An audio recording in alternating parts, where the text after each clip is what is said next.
Okay, it's time. Let's FPV this thing.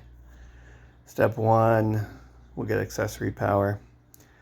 This video runs a little long, so in case you need something to concentrate on, we got picture in picture. But yeah, back to the point. Just soldering a JST lead onto the ESC battery connector. That's a pretty tidy way to do it, and I'm happy to say I've graduated to XT60s on this build. So slowly, little by little, I am maturing in the hobby. So yeah, now the painful task of swapping gimbals from the Sentin, which was running analog, to the Slash. And the analog setup I'm pretty keen on right now because it's got this on-screen display, OSD, and it's been very helpful in sort of, I don't know, like I could tell when the car is not going as fast as it should from my gearing calcs, right? And having all that live information is like really handy. So the crawler, it's not going to go fast, but it does. The on-screen display, you can see in the little view there, P and R up in the upper left. That's pitch and roll, so it gives you a live angle on your car. And I can tell you, this one's climbing. It can climb like 40, just under 50 degrees, and it can handle like 45 degrees or more side slope. So yeah, it's pretty good to have. I mean, you lose something in the camera, right? Like you're not sat in the car. It looks like you are, but you're not, and you can't feel it. So I'm trying to overcome that challenge just with some information on screen. It's a new Storm 32 mount. Yeah, just reassembling real quick now from stuff I have already, just existing mounts and brackets to get the car out, make sure, just like a systems check before I invest a bunch of time in doing the mounts better. There you go. Yeah, I was finding the yaw motor, if the hole under it isn't big enough, it can bind up and cause issues. So I think I have a shot of my mounting sort of plan for that motor a little later on. But yeah, just wiring everything up. Test everything. You saw we tested the chassis out completely without the FPV setup, and now we're going to just do a bit of running around with the FPV. I've actually had brushed motors cause interference in the gimbal system before and sort of lock it up. So I just wanted to cover myself off here and just make sure everything played nice together before investing more time in it.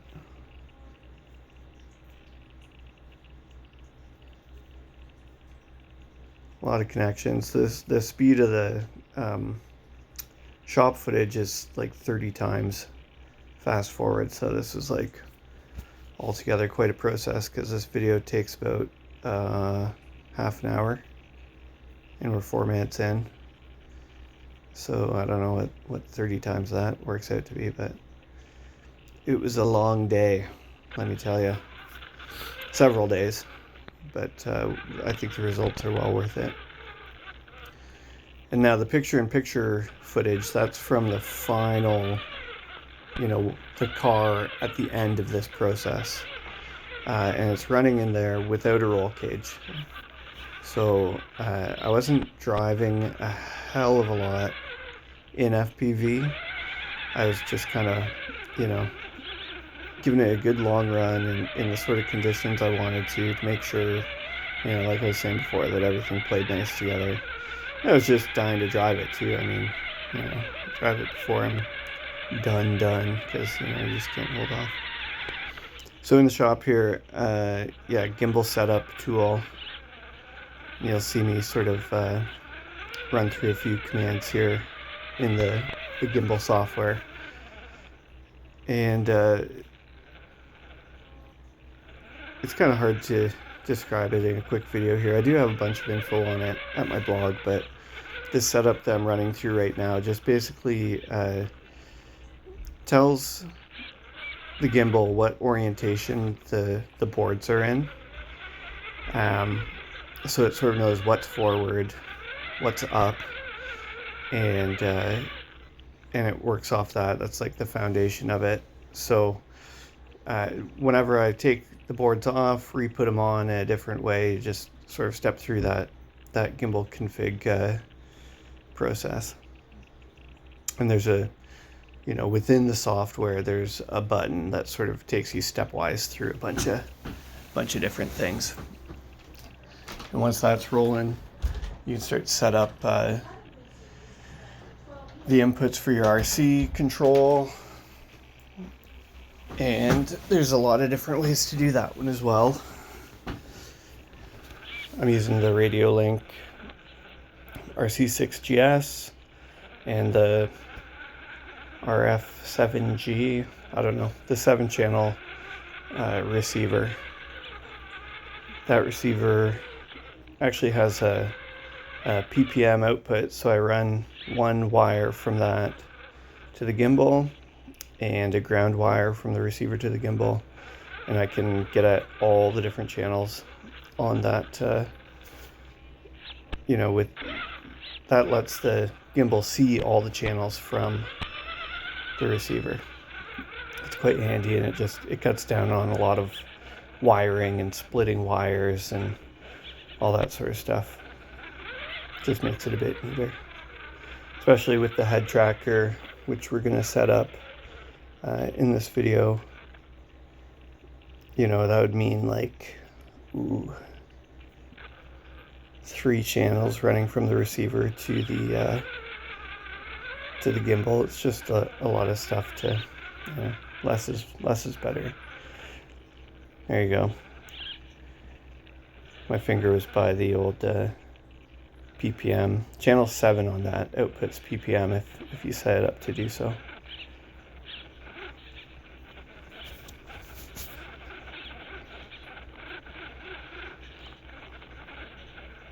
Now one of the bigger challenges when you're adding this much gear to the car is just maintaining access to all the things, right?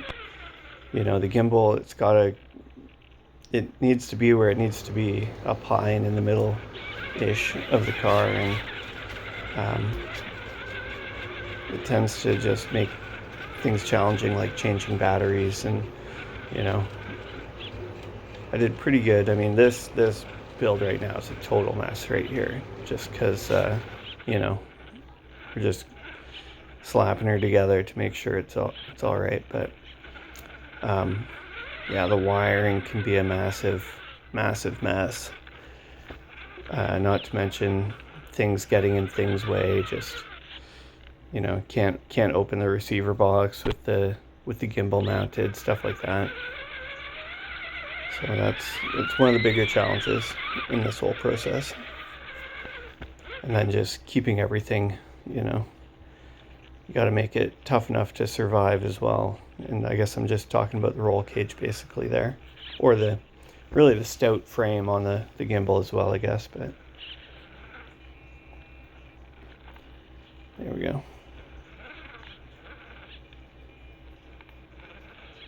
Kiddo's wondering where I'm at.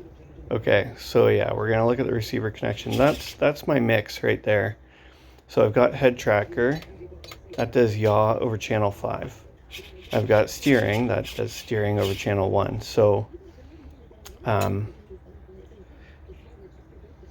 was setting up the model so that the steering was mixed into the head tracker. So when I steer to the left, it makes channel 5 go a bit to the left, and that will turn the gimbal. As well, if I turn the head tracker on and turn the head tracker to the left, it will also cause the gimbal to look to the left. Quick test run, do. So yeah, I'm gonna call it a head tracker because that's what everyone knows, but I actually do have it set up on my right inside my controller. So I just didn't want another thing to put on my head, basically, and wires running around between everything. So yeah, I just installed the head tracker in my controller, and I just turn that when I need to turn the camera. So yeah, a little test passed, and now we're building some ABS mounts for things. So this is pretty sweet. ABS is like, I love working with it because you can just score and snap. This stuff is 3 mils, 1/8 inch thick, and a few cuts with an X-Acto knife, and then you just, like I'm doing there, bend it over the edge of the table, and it snaps right off. Super quick, super easy. You can sand it to knock down the edges. And then I was using a center punch, to just mark the holes out, and then take that to the drill. Easy peasy, drill them and mount them. So this little side pod's gonna have the VTX and the on-screen display mounted to it, and it just takes some little plastic standoffs and some M3 screws, and it plugs right into to where the Nerf bars would normally mount on this car.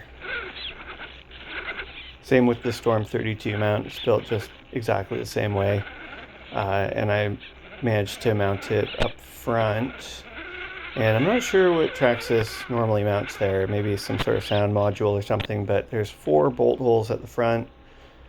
I know 2 do get used for the sway bar, and then the other 2, I don't know what they're for. Maybe a different style receiver box, but it worked for me to mount the Storm 32 board there, and it gets it out of the way pretty good. So here we've jumped ahead a little bit, and I've got the basic gimbal bracket mount bent up, and that's I think 1/16 aluminum. It's like pretty thin aluminum, 1.5 mils or so, and it's just gonna slot right into the battery tray. And here I'm just cutting off some excess stuff.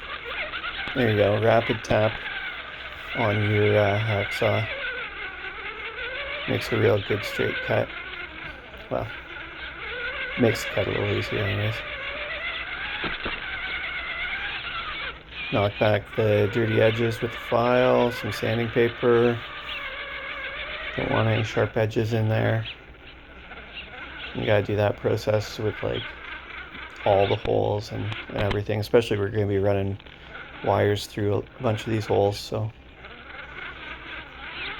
and this I was just I didn't have a design like totally made up for it. I just have my little mounting pattern, little bolt pattern, and I knew about how big I wanted the gimbal mount to be. So the nice thing is I managed to the battery of course is offset to one side, but the gimbal, the camera is offset to one side as well. So I just nudged the mounting holes over to the one side of the aluminum piece, and then the camera kind of centered. So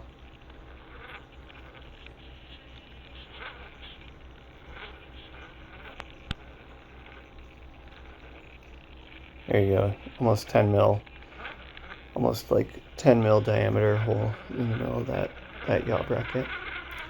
Now here, I almost installed too long of a screw. I was getting, you get kind of excited when you're close to done. But all the motors for all the gimbals have the holes just go straight through into the motor windings. They're not like blind holes. They're all through holes. So if you put too long a screw in there, you're going to end up driving it right into your motor windings, and bad things will happen. So now we're just turning it on. What's what? Is it going to work? Testing it like every step along the way here. I did have an error I wasn't used to having earlier in the process, where it was an I2C error. So that means a problem between the PCB on the camera communicating with the main Storm 32 PCB. And what the problem was is I didn't have one of the ferrite rings on the PCB, like on the cable between those two PCBs, and they were also running along the wires for the brushless motors. So both those things can contribute to errors like that. So yeah, just flexing a little bit of range of motion there, turning the camera. The wiring on these things is like super crucial. You know, the motors aren't necessarily super strong, right? It's not, the gimbal motors aren't strong enough to, like, I don't know, pull the wires or bend the wires even on certain occasions. So one of the improvements I made this time around was to get some lightweight silicone wires running to the camera. So now everything there is like really flexy. So it can, and it's all routed right through that yaw motor, so it can turn itself right around and back again without much issue. And it's got really good range of motion looking up and down. And some of that's just, you know, to do with the routing of the wires. And definitely, yeah, the sort of nicer silicone wires are way better in this application. So yeah, we've got everything mounted. Now we're just wiring it up all neat. There's a lot of wires coming off this gimbal, like 9 for all the motors, another 4 for the PCB, and then another 3 for the camera. So 9, 4, and 3, that's like 16. Oh yeah, okay, check the picture-in-picture because I just turned on the head tracker unit. Now, as you can well imagine, I've played with this car a fair bit, sort of post shooting all this. And I can tell you, I've kind of, for this speed of car and this sort of use, I've kind of gone to entirely using the head tracker to manage the camera. I kind of like to have both. Like I like to be able to turn on the mix and have it steer with the wheels for like just cruising around, but in the tight stuff, definitely the head tracker is nice. You can sort of creep forwards, look at where you need to go. This car turns quite tight, and you can turn the old head tracker like sideways and see, you know, there you go, both side wheels, like that's both right wheels in view right there. So you can stare straight into the middle of your turning circle and sort of like orbit around something if you need to. You can look back and check your rear tires to see if they're hung up or what they're getting into if there's an issue back there. So I think for crawling it's like quite good. And it's taken me a little time to, you know, adjust to it, I guess, or sort of find the potential in it, but definitely a good way to go for crawler type cars.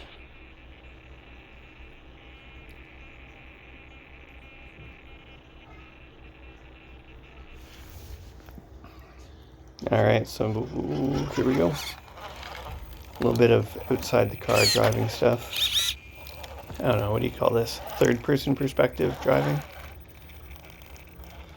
just to give you an idea of the sort of stuff it's running through. Definitely a lot of like steep bedrock, steep, I don't know, smooth rock. Is it smooth? It's still bumpy, it's grippy.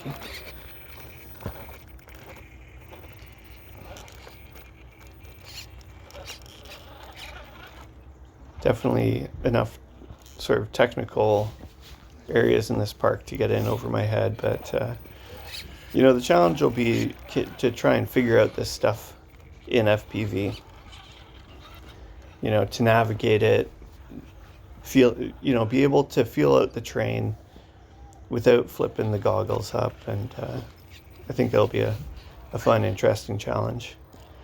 And I can tell you the perspective. I know this park extremely well. You know, I'm in there every week with and without RC cars, you know, scrambling around the rocks with the kids and whatnot. And I can tell you from the vantage point of the car, when you're in FPV, you wouldn't know where the heck you are. You know, like it feels like a totally different place. It's it's really fascinating. So you have to relearn all the terrain.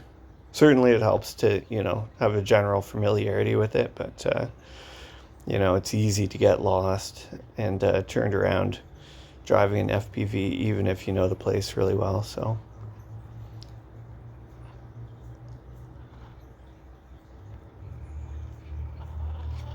yeah, and just watching this thing, you know, crawl up rocks. Really fun. Loving the control on the brushless crawler system.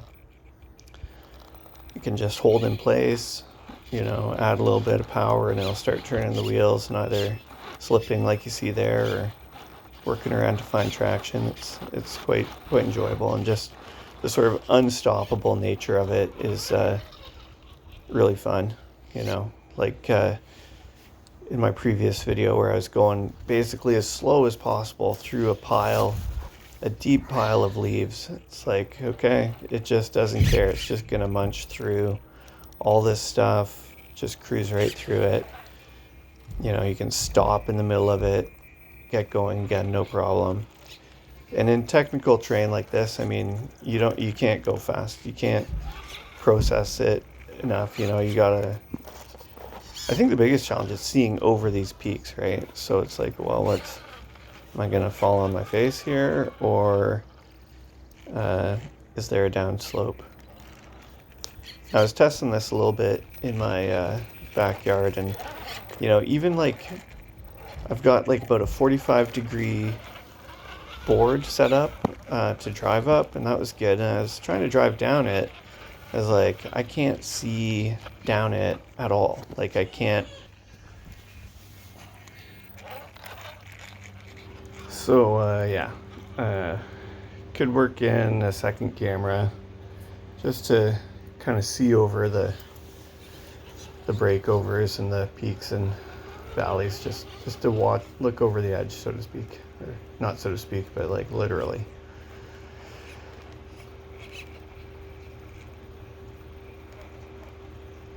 About 45, 50 degrees there.